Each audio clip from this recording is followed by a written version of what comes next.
Shanghai, Pearl of the Orient. Here the past meets the present and the future.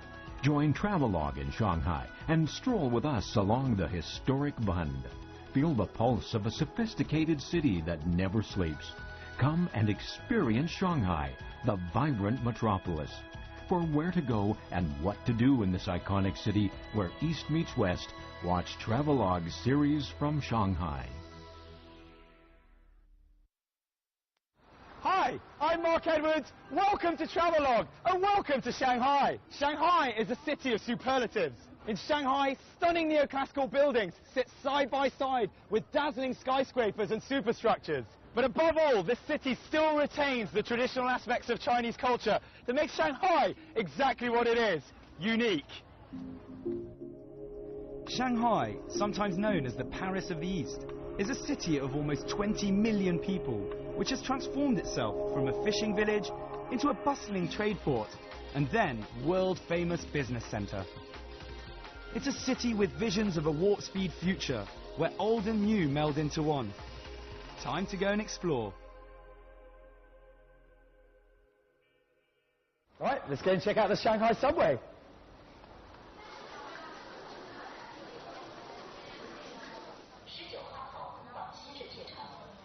So I got myself a Shanghai transportation card. London's got the oyster. Hong Kong has got the octopus. We can get all over the public transport, taxis, buses, and the subway. Let's go.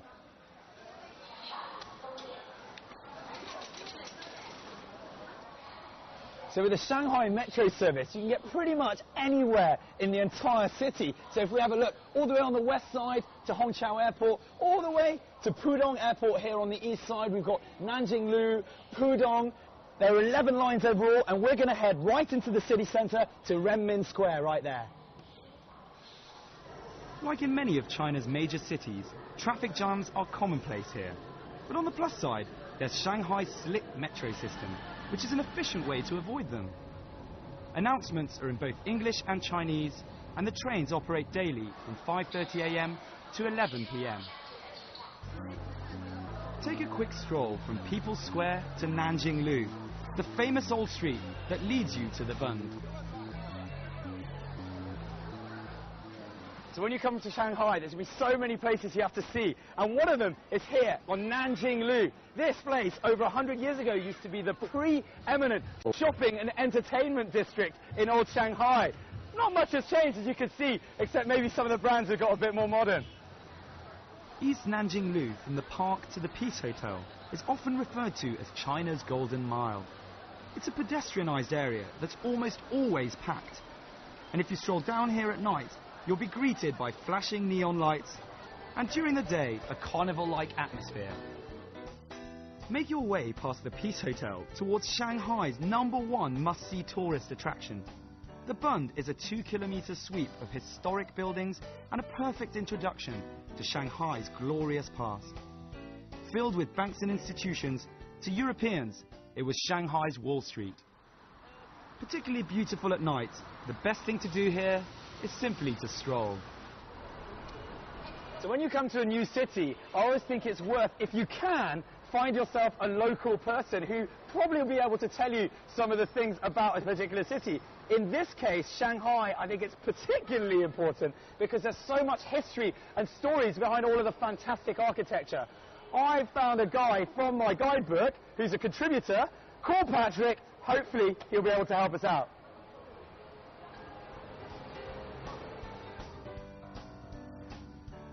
Patrick? Is that Mark? Hi. Hey. Nice to meet you. Great to meet you too. Please. Oh, thank you. Well, lovely to meet you, Patrick. Great to meet you too, Mark. Thanks for agreeing to take the time to show me around, and also, lovely place. I can see why you've chosen here to stop. M on the Bund is legendary in Shanghai. When it opened in 1999, it was the first independent restaurant on the Bund. It's conveniently located to where we're going to take a little walk this afternoon. That sounds, you planned a good route for me. I'm looking forward to that. So this whole thing is the Bund Promenade, right? Right. And that's Pudong on the right there? That's the modern skyline of Shanghai, right? Okay. Now, where does the Bund actually begin? Well, that's actually a very good question because there's no sign that says this is the Bund. Oh, okay, okay. It really should start at the corner of Yan'an Road and Zhongshan-Dong-Yi Road, which is the name for the Bund. Right. So, actually, if we look down here, we can see the first Bund building, number 1, the old McBain building, which was an office building in the old days. And then number 2, which was the Shanghai Club, the British Club. So a very important building in the old days.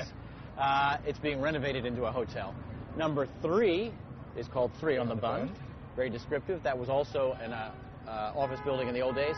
And we just had lunch at M on the Bund, which is on top of number 5, which was a Japanese shipping company. Oh, okay, okay. Well, let's see what else is... Great. What else? Really?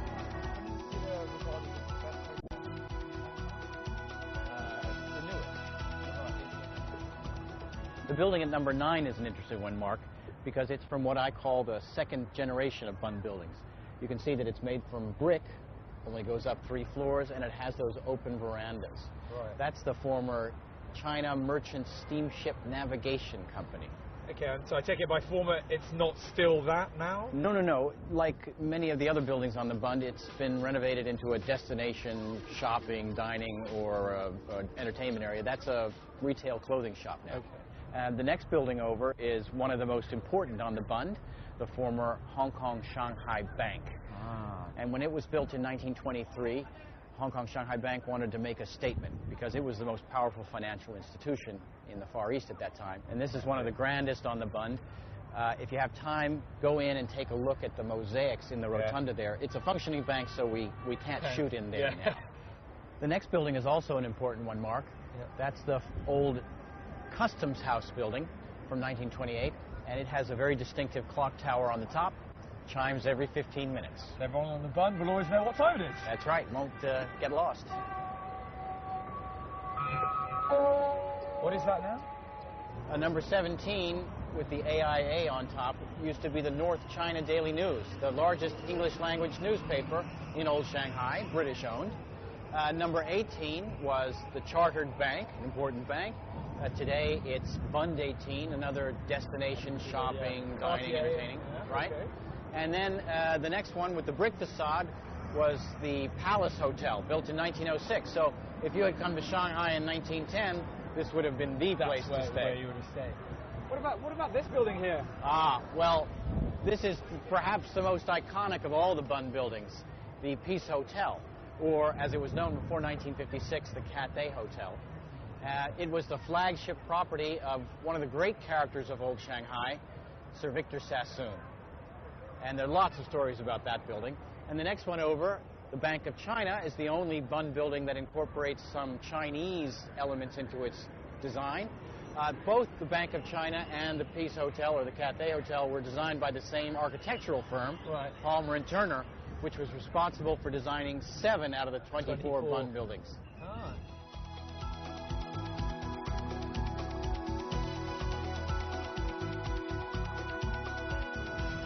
Right, so this is the Suzhou Creek. Okay. And the General Post Office in the distance. And right over here, this gray building is really the last building on the Bund. That's the old British consul's residence. Okay. And the consulate, the old consulate is next to it. And those were both built in the 1870s. So those are the oldest Bund buildings that you'll see. Wow. So this is the end of the Bund, This is it. Suzhou Creek and the General Post Office, and that's it. Okay.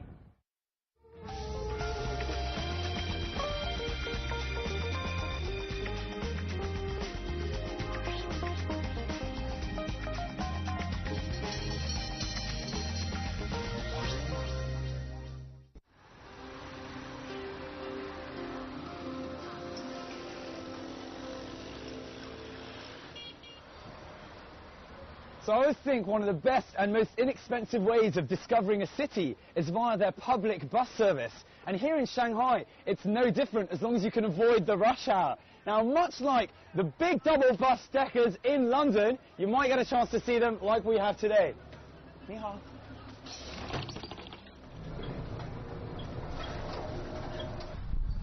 The French concession is to Shanghai what Kensington and Chelsea is to London. It's a residential, retail, restaurant and bar district covered with atmospheric tree-lined streets. Although you won't find it appearing on any Chinese maps, as it ranges elegantly through several different districts, this is the place to come if you really want to see the cream of Shanghai's old residential buildings. It's a trendy and happening enclave, which is a delight to explore on foot or by bike.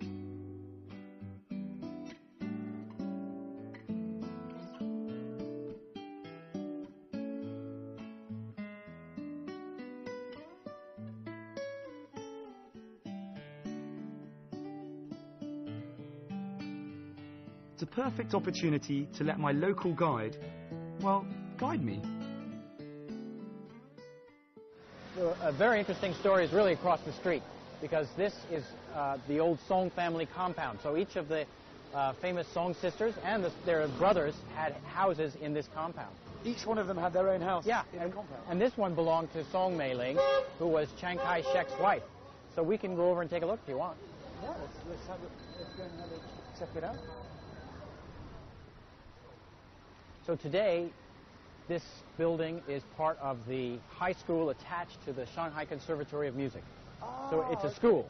So I think it's probably quite a nice school to go to. Absolutely. This is used as a rehearsal hall now, so if you're a student of one of the instruments, you can come here all the time.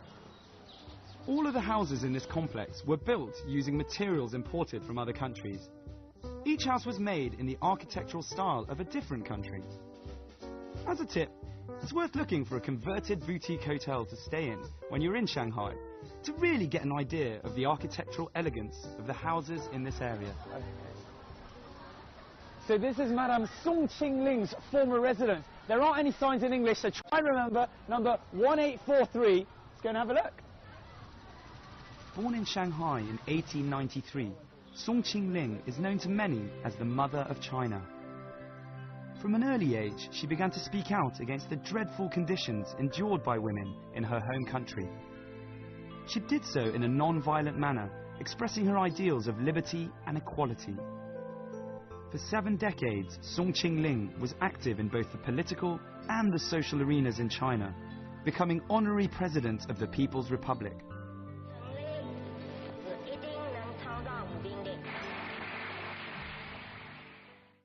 She lived here from 1948 to 1963, and the house is now preserved as a monument to her. The trees are absolutely wonderful. There's a lot of space right in the center of town. Yeah, and it's a gorgeous house, isn't it? Yeah. Yeah, we actually know the granddaughter of the gentleman who built the house in 1920, and I'm going to send her a picture if I can get one. So this building ahead just there, Well, that's right. The French concession was not just about lovely mansions. There were also wonderful apartment houses dotted throughout the neighborhoods. And this one was one of the most famous ones, the old ISS apartments. But it was more commonly known as the Normandy. The Normandy? Why is it called that? Well, because this was the golden age of cruise ships, and the Normandy was the most famous of the French cruise ships. And people thought that the sharp angle looked like the prow of that ship. Right, so they went for the Normandy rather than the Titanic, for instance. Probably a good idea. I think it had already sunk by that time. Wow.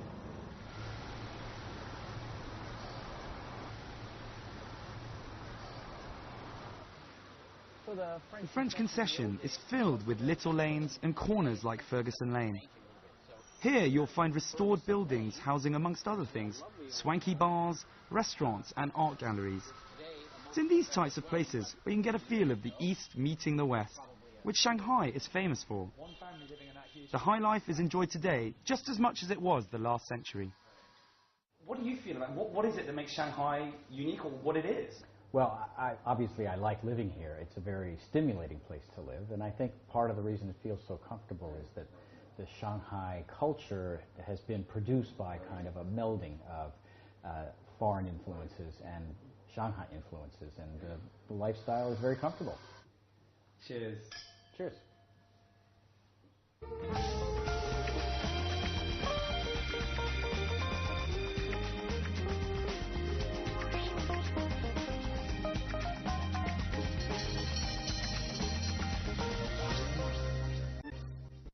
So I've done a little research and found out about a company called Shanghai Sideways, and they specialize in taking tourists off the beaten track. Now, there's also an element of surprise. You're taken in a sidecar around the whole of Shanghai. Very excited, waiting for the guy to show up. Hopefully I won't have to wait too long.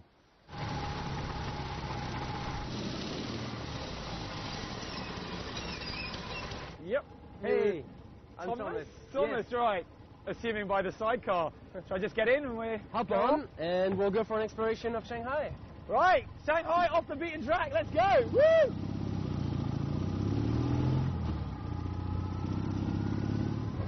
So how many tours do you give per day, roughly, Thomas?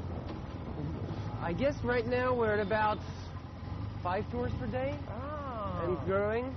And do you ever do it in big groups? Yeah.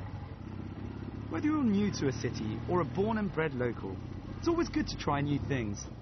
In this case, our alternative means of visiting Shanghai has a little something for everyone. With Shanghai Sideways, you travel around the city checking out the most famous attractions, as well as some more obscure hidden gems. Shanghai was divided in 4 parts. You had the Chinese town, which is still now called the Old Town. You had the French concession, where we are, the English concession, and then the American concession. And back in the time of the concessions, there was a saying that in Shanghai, English people know how to do business, and French people know how to live.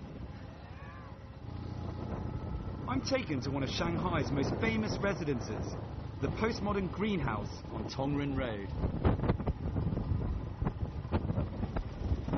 So, this is the greenhouse.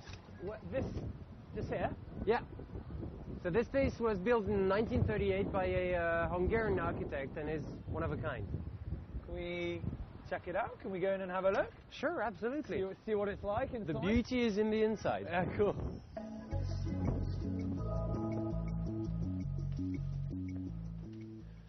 So this house was one of the first houses in China to have air conditioning. First house in China to have a private elevator, and one of the first houses in China to have an interior garage, which, when you think about it, back then was like a bedroom for a car, quite insane.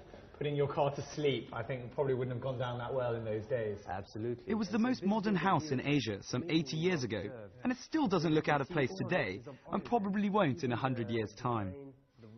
The owner, Wu Tongwen, was a rich businessman who made his fortune making paint, the most widely sold being green-coloured. Hence why he had the house painted green. It was designed by the Hungarian architect Ladislav Hudek, who was also responsible for the Normandy building we saw earlier.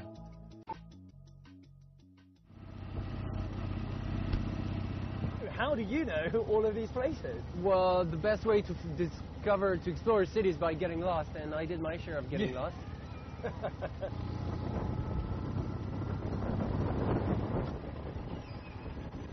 So, Mark, this is the International Post Office of Shanghai, and we're going to go to the rooftop because there's my favorite view of Shanghai.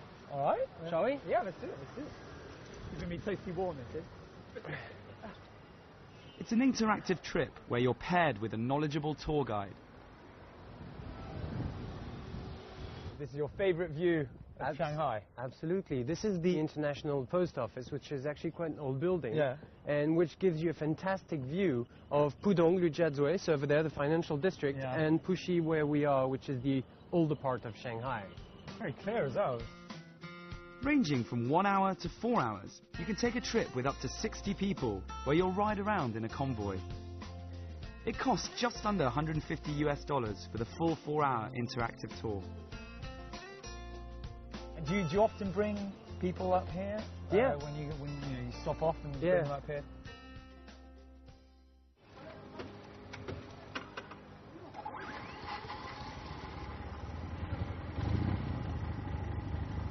Ready? Let's go!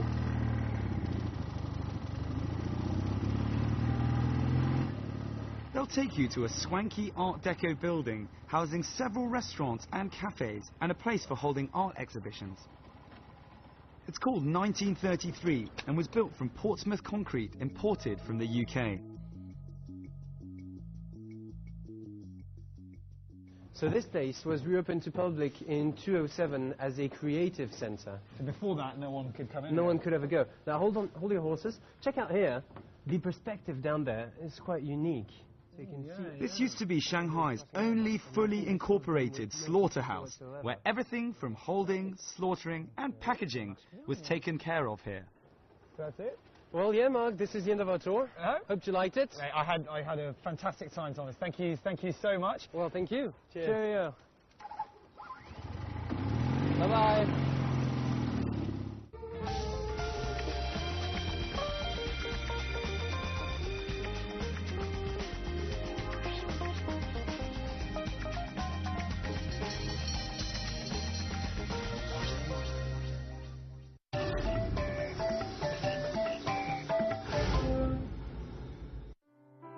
Listen to the sounds of old Shanghai, with the boats, clock towers and trams.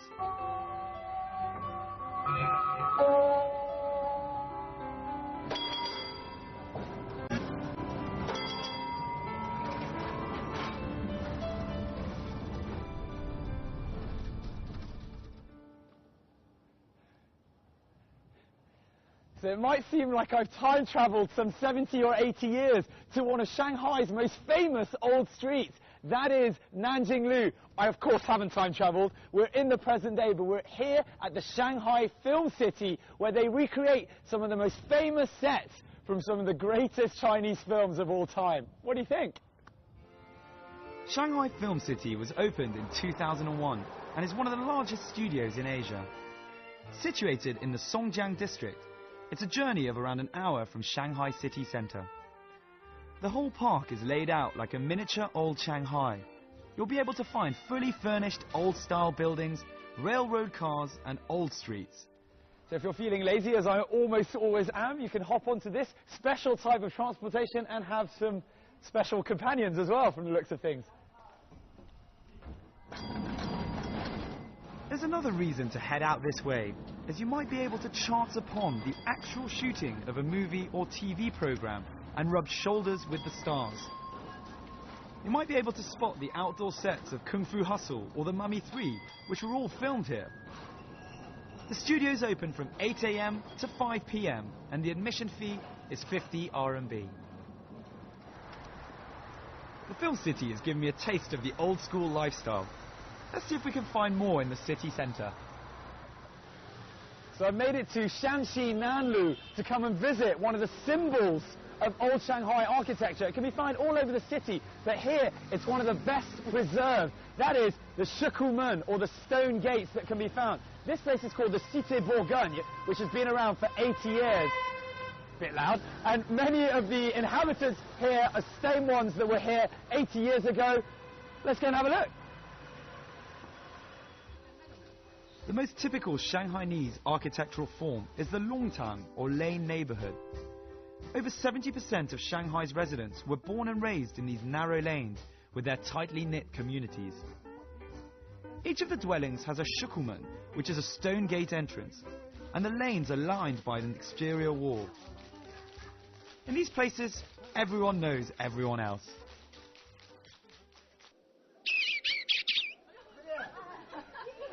So this is incredible. It's a Monday morning. It's just gone 9 o'clock. We're in one of the old quarters, and this is how it used to be in the old days. People playing around, lots of children's games. It's so lively. It's full of old people, all retired, all put on by the communities. Let's go and have a look. Come down here on a Monday morning and you'll see how lively the atmosphere is for the old retired folk in La Cité Bourgogne. Organised by the community, the residents have a chance to win various prizes in the form of household goods. It's a lot of fun, so if you have the chance, come down here for a taste of real Shanghai life.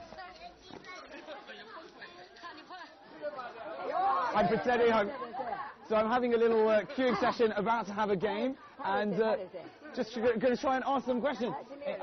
你好，你好，这要问你，这个是不是小孩玩的？你这么会玩吗？我们以前一个玩的。是吧？我们弄它这个游戏经常搞的。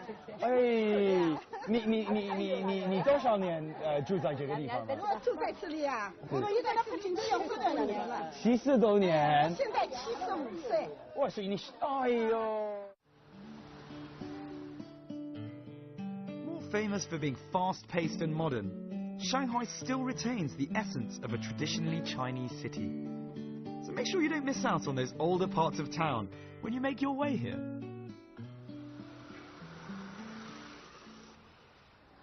Shanghai is an extremely mixed city.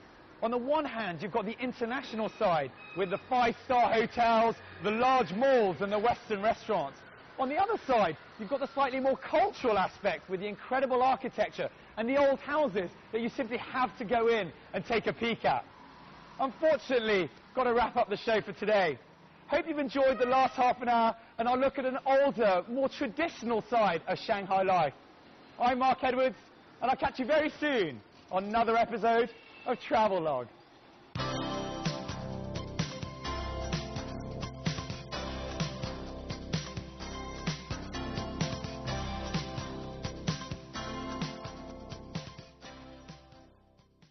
Overall, and we're going to head right into the city centre to Renmin Square right there.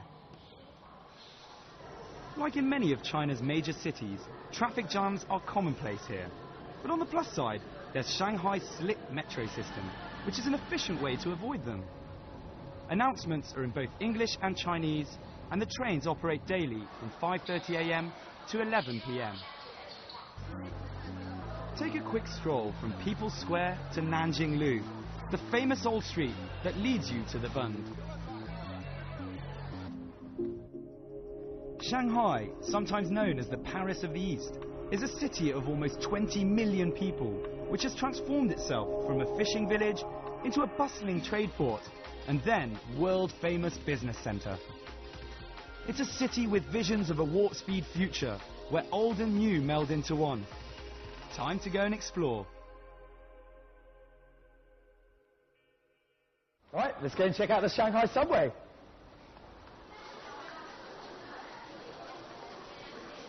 Rent Metropolis. For where to go and what to do in this iconic city where East meets West, watch Travelogue series from Shanghai. Hi, I'm Mark Edwards. Welcome to Travelogue and welcome to Shanghai. Shanghai is a city of superlatives. In Shanghai, stunning neoclassical buildings sit side by side with dazzling skyscrapers and superstructures. But above all, this city still retains the traditional aspects of Chinese culture that make Shanghai exactly what it is, unique. So I got myself a Shanghai transportation card. London's got the oyster. Hong Kong has got the octopus. We can get all over the public transport, taxis, buses, and the subway. Let's go.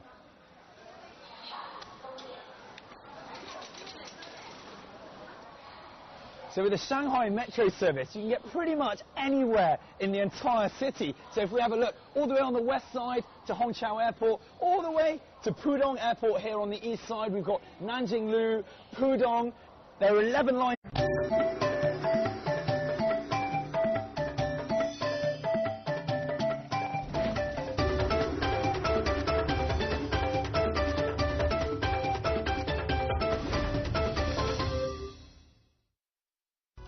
Shanghai, Pearl of the Orient. Here the past meets the present and the future. Join Travelogue in Shanghai and stroll with us along the historic Bund. Feel the pulse of a sophisticated city that never sleeps. Come and experience Shanghai, the vibrant